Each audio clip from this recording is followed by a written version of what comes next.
एक जगह ज्ञानियों की सभा लगी थी, बड़े बड़े ज्ञानी थे और सब आपस में वाद विवाद कर रहे थे।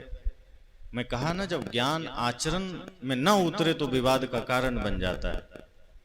तो वे लोग आपस में शास्त्रार्थ कर रहे थे, वाद विवाद कर रहे थे, तभी सदगुरु कबीर पहुंच गए वहां। और सदगुरु कबीर वहां जाकर क्या कहते हैं, है कोई गुरु ज्ञानी जगत उलटी वेद बूझे। वो अपनी बात शुरू, है कोई गुरु ज्ञानी जगत उलटी वेद बूझे, पानी में पावक जरे अंधही आंख न सूझे। ये सदगुरु कबीर की उलटवासी।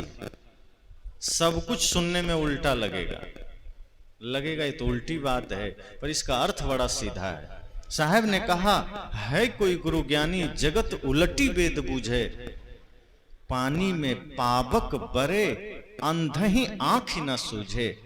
गाय तो नाहर खायो हरिन खायो चीता, काग लंगर फांद के बटेर बाज जीता। मूस तो मंजारी खायो श्यार खायो स्वाना, आदि को उदेश जाने तासु बेसवाना। एक ही दादुर खायो पांच ही भुवंगा, कहीं कबीर पुकारी के है दो एक संगा। अब इसकी पंक्तियां इतनी उल्टी है, समझ में तो कम ही आई होगी।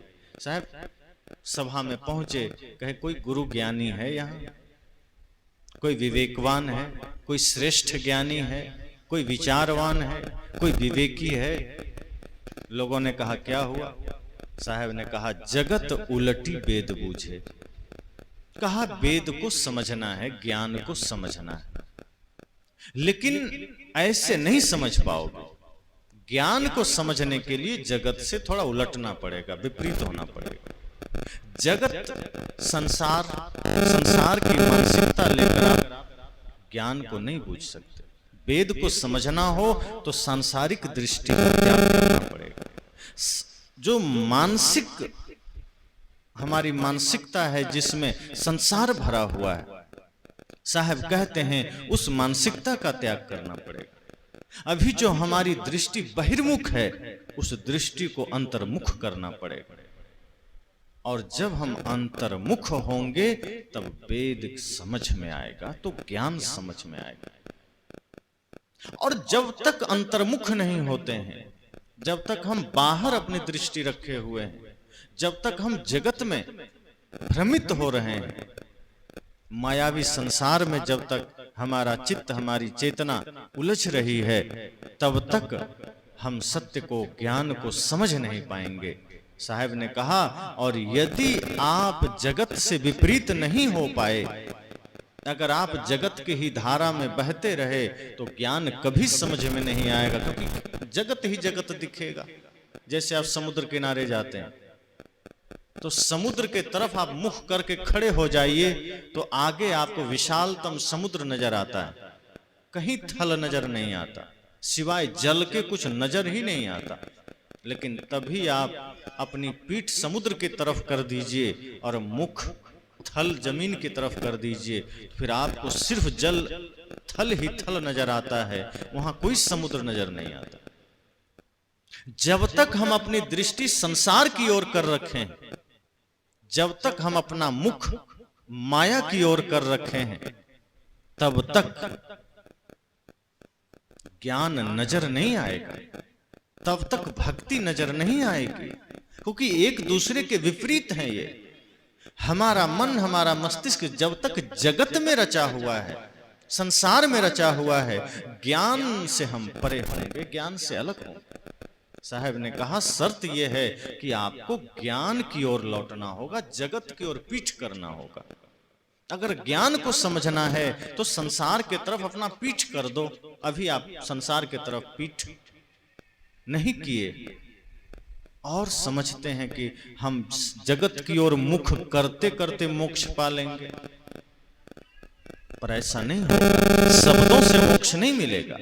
हम कितना भी शब्दों से मोक्ष की साधना कर लें, जब तक वो साधना आचरण में नहीं उतरेगी, मोक्ष नहीं मिलेगा। सत्य इतना सरल नहीं है, उसके लिए पात्र होना जरूरी है। साहब ने कहा वो पात्रता अपने भीतर लाओ कि आप जगत से विपरीत हो सको, आप सांसारिकता से विपरीत हो सको, ये सारे प्रपंच से आप विपरीत हो सको। एक राजा सत्य को जानना चाहता था, बड़ी प्रबल इच्छा थी। पता चला पास में एक संत रहते हैं, जिज्ञासा हुई कि संत के पास चलते हैं, और वो बड़ी जल्दी में था। उसने सोचा मैं जाऊंगा और 2 मिनट में सत्य का पता लगाकर चला आऊंगा, ध्यान का पता लगाकर चला आऊंगा। अहंकार में था कि मैं तो राजा हूं, मैं संत के पास चला जाऊंगा तो उसकी हिम्मत ये थोड़े है कि वो मुझे ज्ञान नहीं देगा, उसका मजाल, मैं जाऊंगा 2 मिनट में सारा ज्ञान लेके आ जाऊंगा। उसे शायद भूल हो गई, उस संत को और ज्ञान को बाजार का कोई सौदा समझ लिया। उसे लगा जैसे मैं दुकान पर जाऊंगा, पैसा दूंगा, सामान ले आऊंगा, यही समझाओ। अहंकार में था, सत्ता का मद। वो गया, संत कुटिया में ध्यानस्थ थे, दरवाजे पर गया। वहां जाने के बाद वो देखता है दरवाजा लगा हुआ है और कुटिया के बाहर संत की चरण पादुका रखी है, खड़ाऊ रखी है। तो सबसे पहले तो क्या किया, जाते ही एक लात मारा दरवाजा में, दरवाजा खुल गया। हाथ से नहीं खोला, राजा हैं, इस दरवाजे में हाथ क्यों लगाएं, ये सोचकर लात मारा। संत की आंख खुली, संत ने देखा कोई राजशाही पोशाक में कोई व्यक्ति सामने खड़ा है। समझ गए ये इस देश, इस राज्य का राजा होगा। तभी वो राजा देखता है सामने खड़ाऊ रखी है, तो हाथ से नहीं हटाया।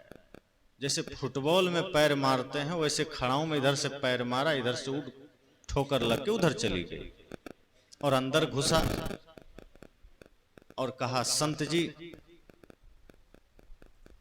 प्रणाम,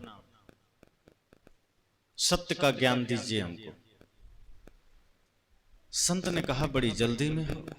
उसने कहा देरी मत करिए, बहुत समय कम है, जितना जल्दी हो दीजिए और हम चलें। इतना सुनना था कि संत जो राजा के तरफ मुंह करके बैठे थे, पहले से ही दीवार पीछे थी, वो झट से घूम गए और घूम करके मुख कर लिया दीवार की तरफ और पीठ कर दिया राजा की तरफ। राजा ने कहा ये कैसी मूर्खता कर रहे हैं आप, मैं इस राज्य का राजा हूं और मेरी तरफ पीठ कर रहे हैं, ये मेरा अपमान है। और आपसे मैं कुछ सुनने आया हूं तो आप पकड़ करके दीवार की तरफ हो गए। संत ने कहा अभी जिस शब्द का तुमने प्रयोग किया अकड़ करके, काश कि तुम अपनी उस अकड़ को छोड़कर आए होते तो शायद मैं कुछ सुना देता, पर अकड़ में तो तुम आए हो और तुम श्रोता बनके भी नहीं आए हो। उसने कहा अकड़, कौन सी अकड़? कहा जिस दरवाजे को तुमने लात से खोला है तुम उसे समर्पण के साथ हाथ से भी खोल सकते थे। जिस चरण पादुका को तुमने फुटबॉल समझ के पैर मारा है तुम उसे हाथ से भी साइड कर सकते थे। जब तुम में इतनी शिष्टता और विनम्रता नहीं है तो तुम राजा बनते हो। उसने कहा देखिए इतना टाइम नहीं मेरे पास, हमें तो सत्य बताइए क्या है। कहा सबसे पहले तो तुम जाओ खड़ाऊ से माफी मांगो और दरवाजे से माफी मांगो, तब मैं सत्य सुनाऊंगा। राजा तो हैरान हो गया, कहा क्या बात है, खड़ाऊ आदमी होता तो माफी भी मांग लेता, खड़ाऊ से माफी? कहा तुम्हें मांगनी पड़ेगी। राजा सोचा इस संत भी कम अकड़बाज नहीं है, चलो कोई देख थोड़े रहा है, जाके मांग लेते। वो गया खड़ाऊ से माफी मांगा, दरवाजे से माफी मांगा। वो राजा कहा पहली बार ऐसा अनुभव हुआ जैसे जीवन में कुछ घटित हो रहा है। अहंकार छोड़ करके थोड़े देर के लिए ही झुका, तब मालूम पड़ा कि जीवन के सत्य का कुछ बोध हो रहा है, लेकिन अहंकार हावी था। उसके ऊपर अहंकार इतना ज्यादा हावी था, कुछ क्षण भर के लिए कुछ बोध भी हुआ तो लेकिन अहंकार चढ़ गया कि नहीं तुम राजा हो, तुम्हें सब शोभा नहीं देता। फिर तुरंत आ गया, कहा जल्दी बताइए, टाइम नहीं। संत मुंह उधर ही किए रहे दीवार की तरफ। उसने कहा ये समझ में नहीं आ रहा कि आप अपना मुख दीवार की तरफ क्यों किए। संत ने कहा क्योंकि तुम में और दीवार में कोई फर्क नहीं। कहा कैसे? कहा मैं दीवार को 2 घंटा सत्संग सुनाऊंगा, दीवार में कोई परिवर्तन होगा? कहा कुछ नहीं। दीवार का रंग बदलेगा? कहा नहीं। गाली दूंगा तो भी दीवार कुछ नहीं करेगा, मैं कितना भी ज्ञान दूंगा तो भी दीवार कुछ नहीं करेगा। तुम भी ऐसे ही सट हो, तुमको हम 2 घंटा सत्संग सुनाएंगे तुम्हें सत्य का पता नहीं चलेगा, क्योंकि तुम में और दीवार में कोई फर्क नहीं है। तुम घंटों सत्संग में बैठोगे, दीवार में जैसे कोई परिवर्तन नहीं आता वैसे तुम में कोई परिवर्तन नहीं आता। और संत अपनी आंख बंद कर लिए, राजा चला गया। साहब ने यही कहा कि जगत से जब तक आप विपरीत नहीं होंगे सत्य समझ नहीं आएगा। हम जगत की ओर मुख करके सत्य को जानना चाहते हैं। एक आदमी ये सोच रहा है, एक बार एक आदमी रेड लाइट पर खड़ा हो गया, जो शहरों में रेड लाइट होती है, स्कूटर पर था, तो कई बार 30 सेकंड 40 सेकंड या 1 मिनट के लिए भी लाइट लाल हो जाती है, बत्ती लाल होती है, रुकना पड़ता है।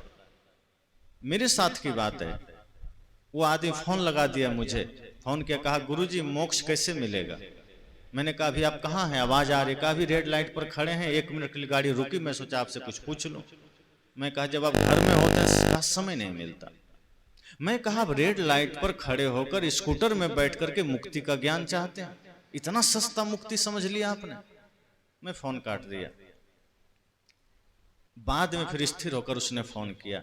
मैंने कहा जिस सत्य को, जिस मोक्ष को हमारे संतों ने गिरी कंदरा गुफा में बैठकर पाया था, संतों के सानिध्य में पाया था, तप के द्वारा पाया था, ध्यान के द्वारा पाया था, आप उसे स्कूटर पर बैठे हुए, एयर कंडीशन रूम में डनलप के गद्दे पर लेटे हुए, एयर कंडीशन गाड़ी में चलते हुए पाना चाहते हैं। ये संत के साथ, साधना के साथ मजाक नहीं तो और क्या है, आप खिलवाड़ ही तो कर रहे हैं।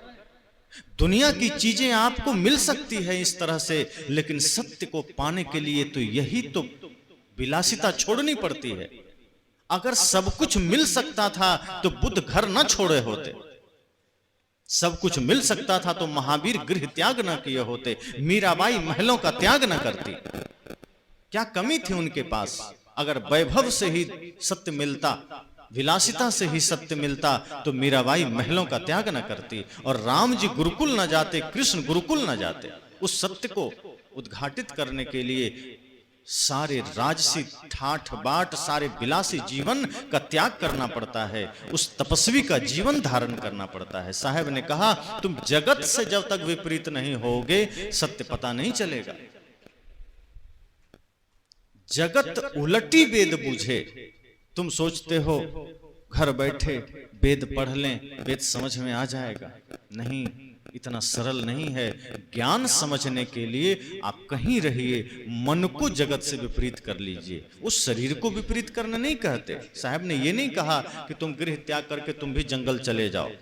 अगर प्रबल वैराग्य है, चले गए तो कल्याण है, लेकिन नहीं जा सकते तो घर में रहकर मन को तो जगत से विपरीत कर सकते हो, मन को तो हटा सकते हैं। साहब ने कहा तभी ज्ञान को समझ पाओगे।